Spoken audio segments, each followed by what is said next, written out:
Look at this melody and tell me what chord you would choose to support it. The melody has the notes C, E, and G. Your choice is obvious, right? There might be more possibilities than you think. Let's explore the rich possibilities. Hi, I'm David Lane. If you're a pianist or a composer, I want to help you develop the techniques and the strategy that you need to succeed. Let's start with a single note, middle C.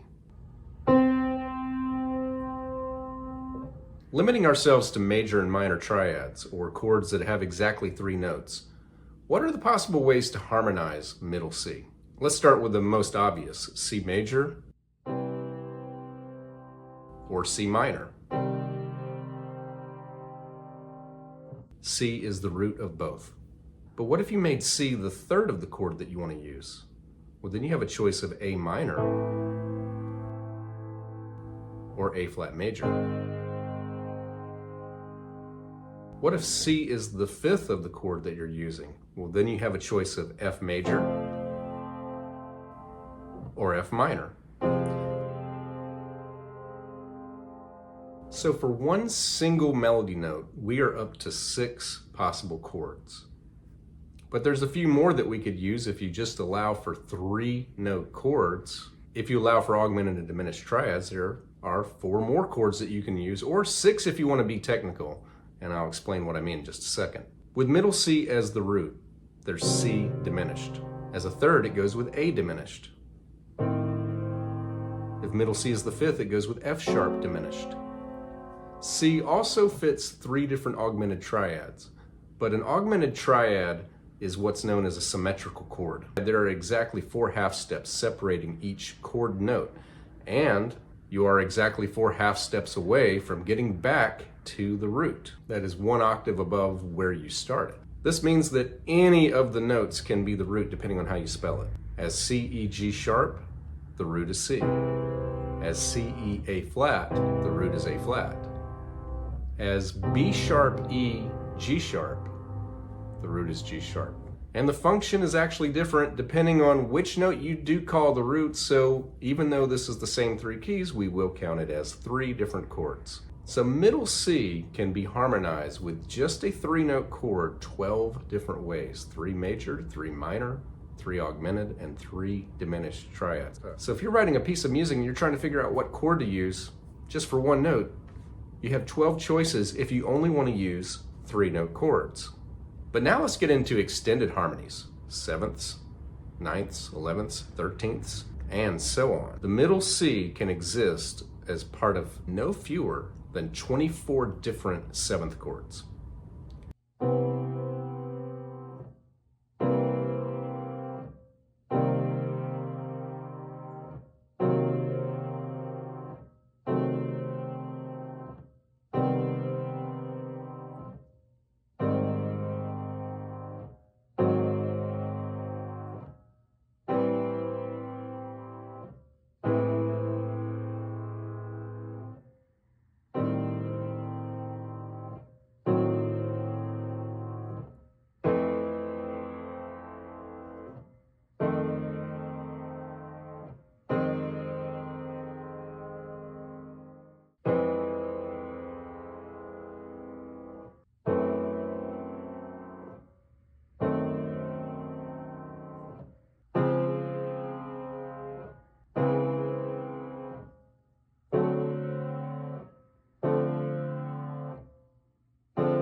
Okay, before this video gets too crazy, let's go back to the point that I started with, and that was chords built in thirds.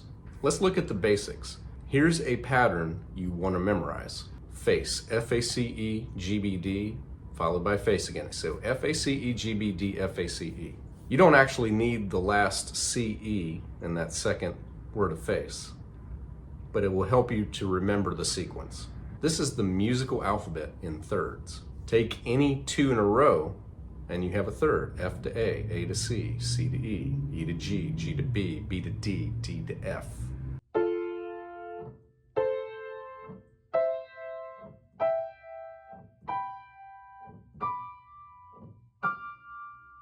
It's worth remembering that you can add sharps or flats to any of these notes and it will stay a third, but that also means that it absolutely matters how you spell the note. C to D sharp is the same key as C to E flat, but they function very differently. C to E flat is a third, C to D sharp is an augmented second.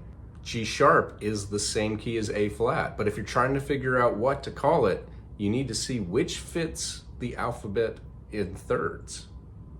A follows F, and it comes before C. G follows E, and it comes before B.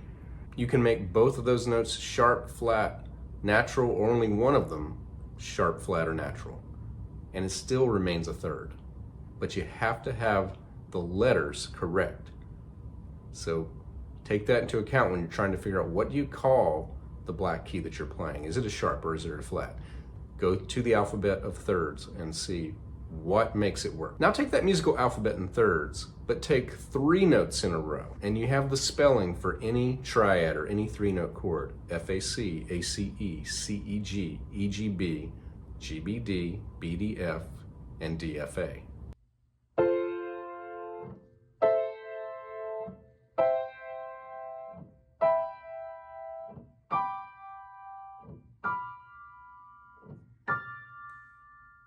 These are the 7 ways you can spell a chord. And then you add sharps and you add flats, or you leave as natural, and you end up with dozens of combinations that you can have among just 3 notes.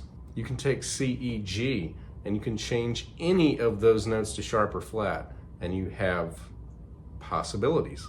Before we get back to the main topic of this video, which is chord pluralization, we need to understand this next step, and that is how chords keep going up in thirds. 4 letters in a row along the alphabet of thirds will give you a 7th chord. 5 letters in a row gives you a 9th. 6 in a row gives you an 11th, and if you use all 7 letters in a row starting on any point, you get a 13th. Keep in mind that making any of those notes sharp or flat exponentially increases the number of possible chords that you can have. And if you've been yelling at the video up to this point, what about double sharps or double flats? I'm not even going there, but yes, you're right. That can exponentially increase all the possible chords that you can have, and that's only if we stick to chords that are based off of thirds. Let's come back to the example that I first played in the right hand.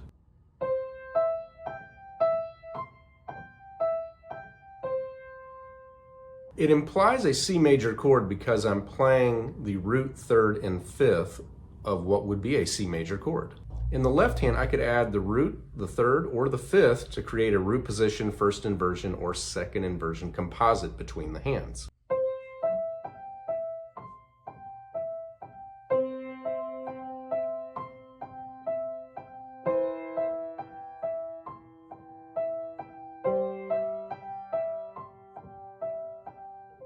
But what if C, E, and G is not the root, third, and fifth? What if it's the 3rd, 5th, and 7th? While anything is possible, there are 2 chords that you could use that would make C, E, G the 3rd, 5th, and 7th. If you'll put an A in the left hand, you have a composite of an A minor 7 chord. With an A flat in the left hand, you have an A flat augmented 7 chord. But what if you think of the C, E, G in that melody as actually being the 5th, 7th, and 9th of a chord? Well, you could put an F in the left hand and you have an implied F major 9 or an F minor 9 chord. With an F sharp in the bass, it's an implied F sharp diminished 9. Place a D in the bass and now the C, E, G is functioning like 7th, 9th, 11th, and you have an implied D11 or D minor 11. You could also try D flat, which would make it more like a D flat major 11. Place a B flat in the bass and your C, E, G in the melody is now functioning like a 9th, 11th, and 13th.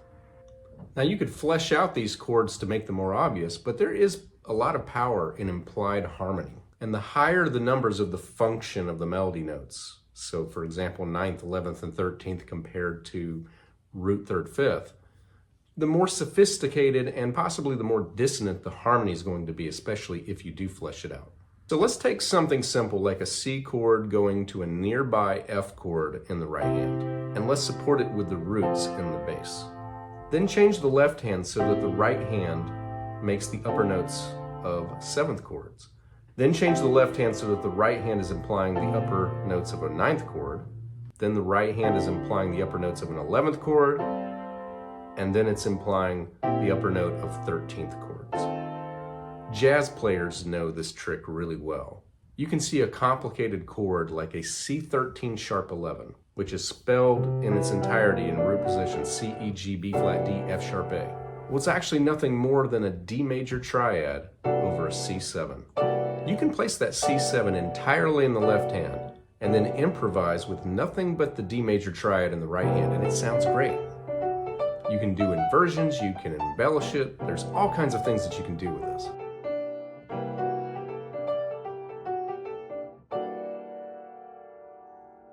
Now, what if you're not thinking about jazz, but you're just trying to come up with a pop song or something that's simple? A little change goes a long way, but your arrangements and even your improvisations will stand out quite a bit if you can get beyond always thinking of your melody notes as being just the root, third, and fifth of a triad, but try exploring all of the extended possibilities. A three-note chord is so much more than just root, third, and fifth. Thank you so much for watching. Before you go, if you haven't already, please click the like on this video and please subscribe to my channel. And click on this video here to watch something else that I think you might enjoy.